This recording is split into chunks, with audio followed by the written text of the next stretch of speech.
Know how to add a component to the content pane of a frame. And what I'm going to do is we added a label last time. This time we're going to add, well, not one button but two buttons, but one button first. And the reason why I'm going to do that is to show you Action Listener. This is why I've got these here imported. Now what I'm going to do is create a J button, and we'll call it BJ1 equals new, because we're creating a new object, and J button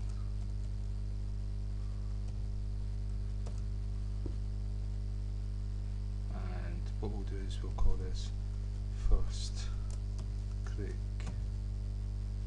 and then at the end a semicolon, and so that's us created a button. Now we have to add the button to the container, which is get content print of the frame. So if I do if dot add, and we're adding a component, and the component is BJ1. Remember, what we have is containers and components, and so that's added to the frame, but we've not set it as visible, but it should still show the button. Okay, it does show the button, right, but it doesn't do anything. This is, we're going to make it do something, and this is where we come into with extends keyword, extended JFrame, and we're going to implements action listener.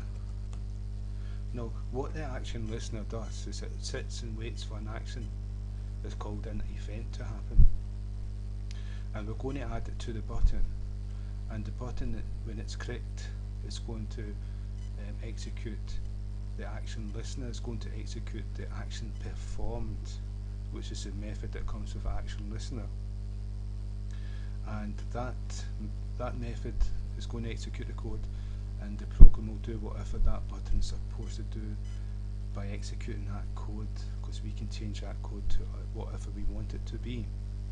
Now this is the best way to show you the action listener first, because it implements, it's an abstract, it's an interface, it's not an inheritance, and so we'll show you different ways of doing it.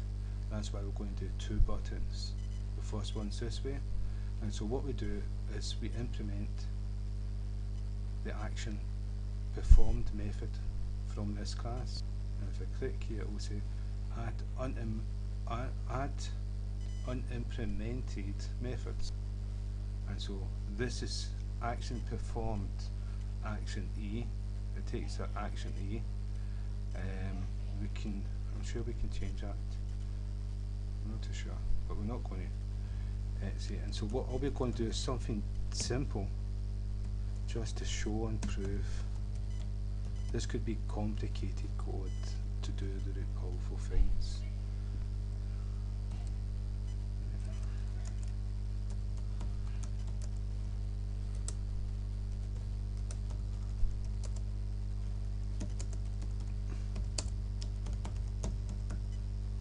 Okay, that's a code we're going to just print something to screen when it's correct. So now we've actually implemented this action listener, but we've not added it to the button. The button, if we run the program, save and run the Java program, still nothing happens when we click the button. This is because we've not added this action listener to the button yet, and that's what we're going to do. We're going to say jb1 dot, and this is a method. Oh, I got the JB all the way around. It should be JB1. That should be JB1, yeah. Okay. So JB1 dot add action listener. Normally we add components. Well, this time I'm going to add an action listener to the button, and it wants to know where this action listener is, and sometimes you can do this keyword, and what this is saying it's this object, this class, but because it's implemented, it's not accepting it. So what we do is pass in the object itself, because we created an object of it called f, and so we've passed it f, which has action listener, to this action listener which accesses action performed. And now if we run the program,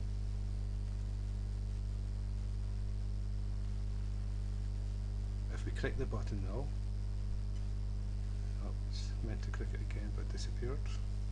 If we click the button, keep clicking it, every time we click that button, this code is going to be executed.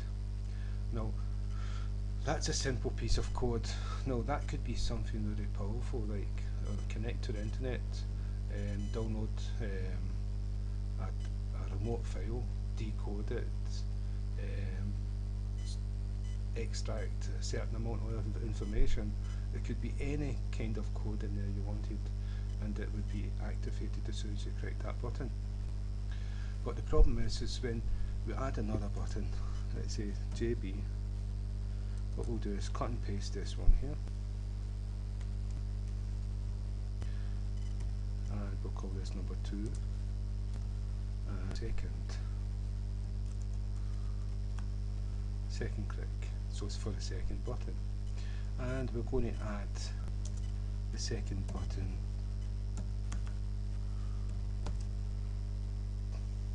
to the content pane.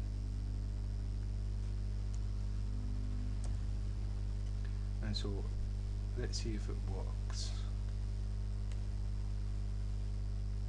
The second button's there, the first button should be there also, and what's happening is the second button's sitting on top of the first button.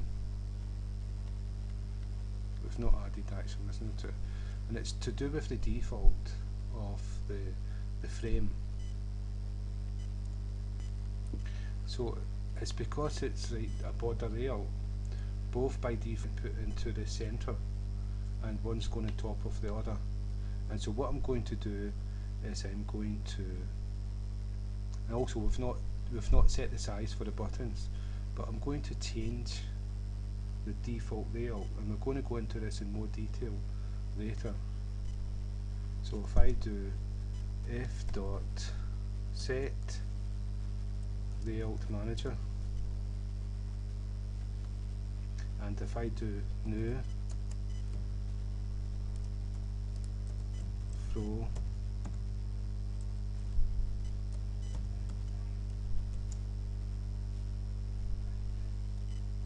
layout, I think that's the way it's done, I'm not too sure, we're going to find out.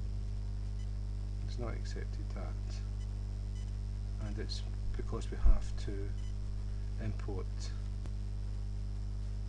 So that's good, that's the right way to do it. What we've done is set the LayoutManager, and we've done, instead of the border layout, we've done the FlowLayout. So it goes one after another, keeps going like that. And so if I save, and hopefully that solved the problem. Yeah, you see what we've done now. So there's one after another. If we stretch the program out more, you'll see it will adjust to the size of the screen. So now we've got two different ones. If I click this one, I've got that as text, and if I click this one, I don't have any text. The reason for that, I need to close this. The reason for that, I've not added the action listener to this one, and so I'm going to add the action listener to the second one, and what we're going to see is the exact same code, and we'll change this to 2, and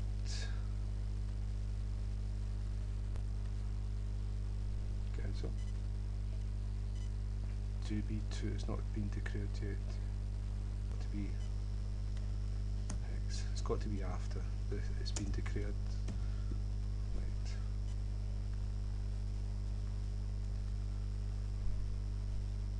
There you go. Now what will happen is click that, the first one, right, and click the second one, and it's the exact same code being executed.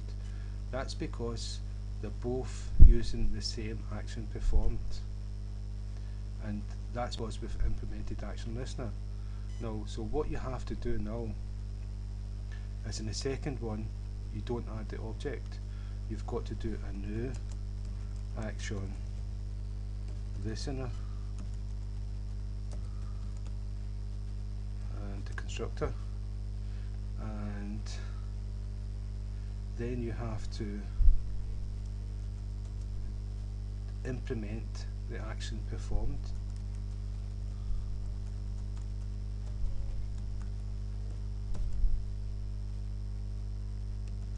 Action event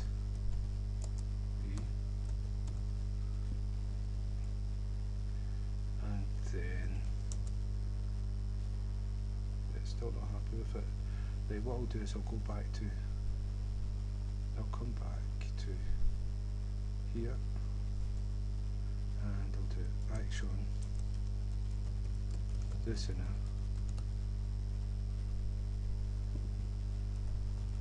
and the new keyword because it's a new one, and if I do that,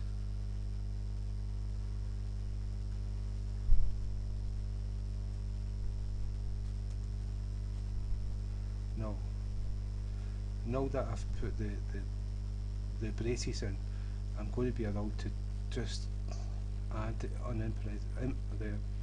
unimplemented method by Eclipse, and it means I don't do any typos, and it's added the method itself into the braces of ActionListener. That's the end brace and that's the start brace, and inside here we've got action performed. And so now we can put out inside here what we've done. Instead of implementing up at the top, we've actually created a new object and then overridden the action performed with our own code. And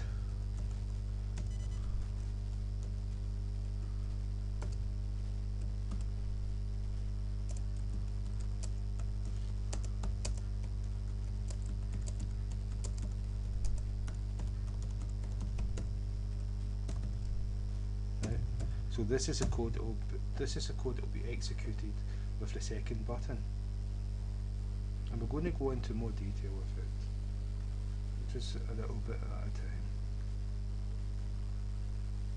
So now we've got two buttons. The first button is the first button has been clicked. I spelt that wrong as well. Sorry. The second button, see, I spelt that wrong. See what I mean? We are all different. And so now we've got two different buttons doing two different things. So this is a key point to remember when writing the code for action performed action listeners. If we're just doing one, then we can implement it at the top, but it's good to know this is an abstract class and it's an interface, so that we know how to use it and that we know that we've got to implement this action performed.